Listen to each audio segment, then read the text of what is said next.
Ayan, papunta ng bundok ko. Ayan. Ayo. Hala pa. 1 kilometro pa. Ito, ayan. Ayan sila, no. Ang kwento, nakapagod din, eh. Hindi. Kaya ko yan. 3 kilometro. Kaya ko. Layo. Layo bago makarating doon. Tatawid ka pa na, ano. Buti ngayon yung tulay doon, Bon, bakal na, no? Buti, bakal na yung, ano. Dati, kawayan lang, 2 pirasong kawayan. At tagilid ka pa pagano, dadaan doon.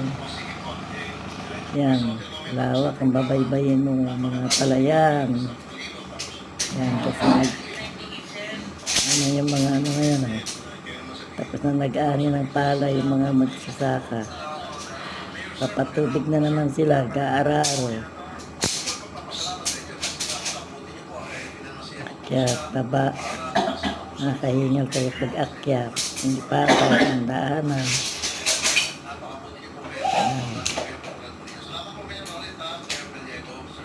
Nakagutom rin.